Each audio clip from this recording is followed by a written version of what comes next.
Hey guys, 99% of the time, if you play only one stock for the whole year and you focus on tracking that, looking at the charts, keeping up with the news, you're gonna do a lot better keeping it simple than trying to track and manage several stocks, okay?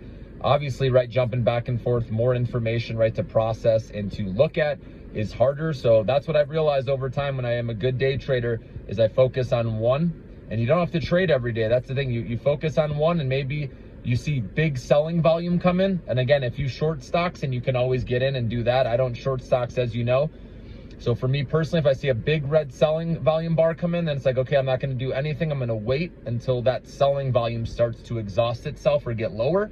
So I'll wait for the next candlestick or the next bar to come out, right, and see what that one looks like. And then maybe that one shows a smaller red bar, and I'm like, okay, good. We're getting closer, right, to the selling being exhausted. And then maybe the next day, it shows a very tiny red bar with maybe a big wick, like a hammer, that shows that, you know, wick below it, right? That shows it bounced off of, you know, or the selling exhausted itself and buyers came in, okay?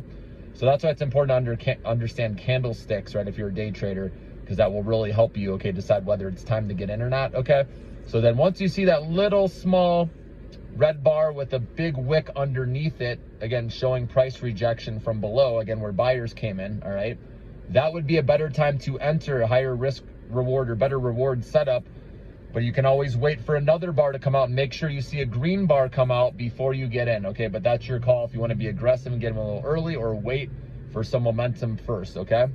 But like I said, if you track and manage one stock, guys, and keep it simple, it's going to usually provide better returns than having to track several, okay, from jumping back and forth, okay? It's more time consuming too.